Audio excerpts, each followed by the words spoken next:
Bienvenue dans votre nouveau média we-start.com avec notre spécialiste du mariage. Votre rôle est donc organisatrice de mariage. Je crois que vous n'aimez pas le titre Wedding Planner. Pourquoi? Alors, c'est pas que je n'aime pas, oui c'est vrai, c'est juste que Wedding Planner, c'est péjoratif aujourd'hui? C'est assez péjoratif aujourd'hui ici. En France, on préfère le terme organisatrice de mariage, organisateur d'événements, entre guillemets. Ça englobe déjà plus de choses que le mariage et ça fait effectivement moins américain. C'est assez paradoxal parce que nous, enfin les mariages aujourd'hui, c'est un peu l'alliance French Touch, Oncle Sam. C'est vraiment ce que les gens veulent. D'accord. Mais entièrement américaniser la chose, non, les gens ici n'aiment pas. On est encore très franco-français. On aime bien. On aime bien, ouais. Ouais, on aime bien Absolument. que ça reste un peu Frenchy. Très bien. Justement, par rapport à cette organisation-là, est-ce que vous êtes cantonné qu'à faire des mariages ou est-ce que demain, vous pouvez faire un défilé de mode, un anniversaire VIP, un lancement de produits? Est-ce que c'est possible? Est-ce qu'on peut vous solliciter pour ça? J'ai envie de vous dire, si on a les compétences, oui, bien sûr.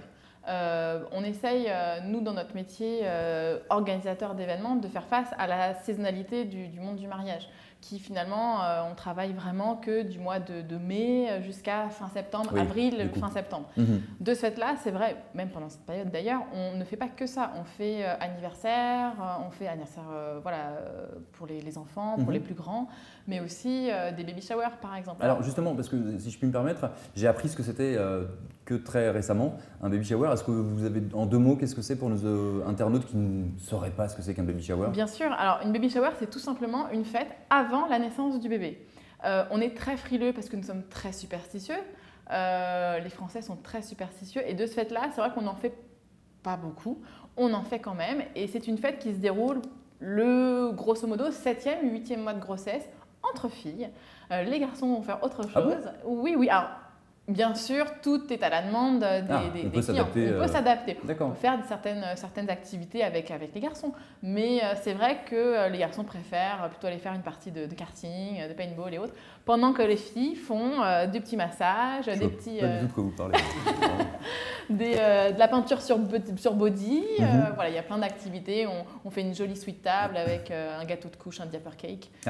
Juste une toute petite chose dans mon oreillette, on me dit, le producteur, il fait bien de le dire, c'est que je ne vous ai pas présenté, on a commencé il y a quelques minutes, c'est notre expert Bérangère Leforte qui est avec nous, bien sûr, voilà, c'est important. Merci. Quand même, mais non, c'est moi. On va juste revenir quand même sur l'organisation du mariage. Est-ce que c'est un luxe de se payer vos services ou en général d'organiser un mariage? Est-ce que c'est un luxe ou pas? C'est un luxe, mais un luxe de temps. Ce sera pas, ce sera pas du tout, ça ne vous coûtera pas plus cher de prendre une wedding planner.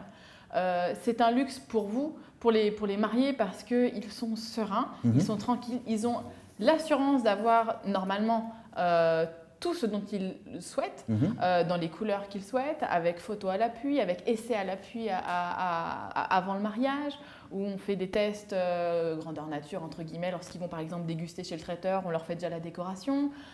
Et ils peuvent profiter de leurs amis qu'ils n'ont pas vus depuis longtemps, de leurs parents, sans être à droite, à gauche en train de courir parce que le DJ est en retard, parce que le photographe ne sait pas où est qui. Vous supprimez le stress. On supprime le stress. En tout cas, on fait en sorte d'en supprimer un maximum parce que toutes les mariées sont toujours stressées le matin du mariage. Et toutes les organisatrices de mariage sont aussi belles que vous en général ou non, je plaisante. Merci pour cette réponse, Bérangère. C'est une question rigolote qui est venue sur notre site we-start.com. Y a-t-il des garanties en passant par un wedding planner? Des garanties, oui. Les deux parties, entre guillemets, sont un petit peu protégées. En tout cas, pour ce qui me concerne, on a des contrats qui sont quand même assez lourds, assez longs. Quand je fais des devis, ça fait 20-25 pages. Déjà parce qu'on met énormément de photos. Et ensuite, il y a des contrats qui sont signés. Alors certes, les acomptes que les gens versent ne sont pas rendus, sauf cas vraiment exceptionnel. Et les garanties, après…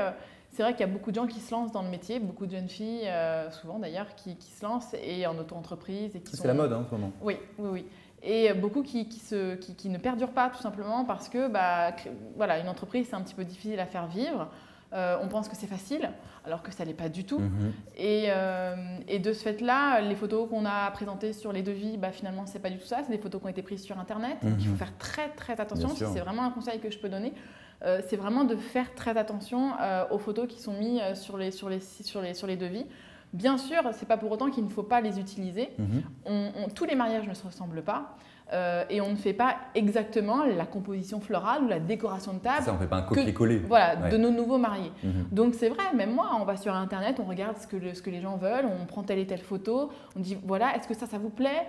Voilà ce qu'on a déjà fait. On pioche des idées Bien pour en sûr. faire après quelque chose de personnalisé. Voilà ce qu'on a déjà fait, mais voilà exactement ce que vous voudriez. Et on arrive à faire un mélange des deux. Mais il faut juste être honnête et dire, voilà, tout simplement, voilà ce qu'on a fait, voilà ce qu'on n'a pas fait.